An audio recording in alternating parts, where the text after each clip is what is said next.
वर्षा निवासस्थानी श्री गणरायाची प्रतिष्ठापना। राज्यातील जनतेला सुख समृद्धी मिळू दे।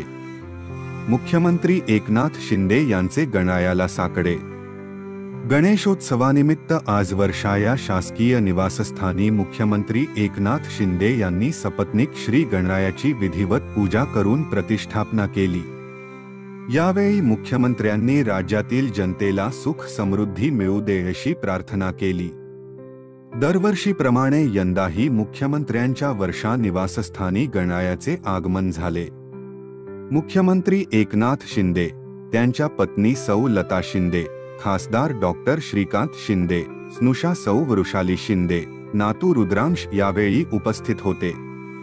यावेळी मुख्यमंत्र्यांनी राज्यातील जनतेला गणेशोत्सवाच्या शुभेच्छा दिल्या। ते म्हणाले की गणरायाचं आगमन झालंय, आपल्या आयुष्यात पण आनंद समाधान समृद्धी येवो, सर्वांना सुबुद्धी मिळो हीच प्रार्थना।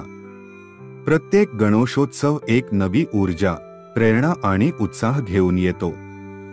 सगळीकडे मंगलमय आणि पवित्र वातावरण निर्माण होतं। गणेशोत्सवातून महाराष्ट्राच्या महान संस्कृतीचं दर्शन घडतं। सगळ्या जगाचं महाराष्ट्राकडे लक्ष लागलेले असते। या काळात महाराष्ट्राच्याच नाही तर देशात आणि विदेशातही मराठी माणसात उत्साहजोश दिसतो। हे शेतकऱ्यांचे कष्टकऱ्यांचे सरकार आहे। यंदा राज्यात सगळीकडे खूप चांगला पाऊसही झाला आहे, त्यामुळे शेतकरी बांधवांमध्येही उत्साह आहे। काही ठिकाणी अतिवृष्टीमुळे शेतीभातीचं नुकसान झालं आहे, पण सरकार पूर्णपणे शेतकऱ्यांच्या पाठीशी आहे, बरोबर आहे। त्यामुळे शेतकऱ्यांना सगळी मदत केली जाईल। माझं आपणास आवाहन आहे की श्री गणेशाची मनोभावे सेवा करतानाच आपण सामाजिक बांधिलकीची जाणीव ठेवूया।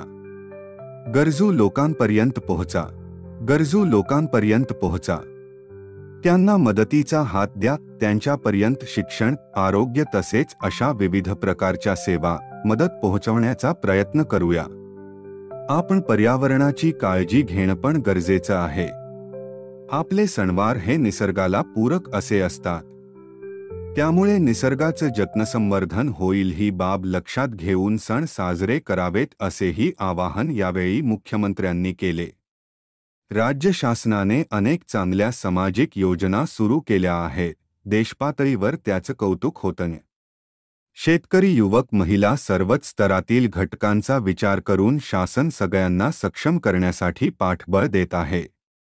मुख्यमंत्री माझी लाडकी बहीण सारखी योजना म्हणजे राज्यातल्या भगिनींच्या आयुष्यात क्रांती आणणारी योजना ठरत आहे। या बहिणींचे आशीर्वादही आम्हाला मिळत आहेत। परदेशी गुंतवणूक राज्यात मोठ्या प्रमाणावर येत आहे। देशाच्या 5 ट्रिलियन डॉलर्स अर्थव्यवस्थेत महाराष्ट्राचा 1 ट्रिलियन डॉलर्सचा वाटा असणार आहे। श्री गणेशाच्या कृपेनं आम्ही राज्यातल्या गोरगरीब दुर्बल आणि गरजू लोकांसाठी आणखीही चांगल्या योजना आणून त्यांची अंमलबजावणी करू असेही यावेळी मुख्यमंत्र्यांनी सांगितले।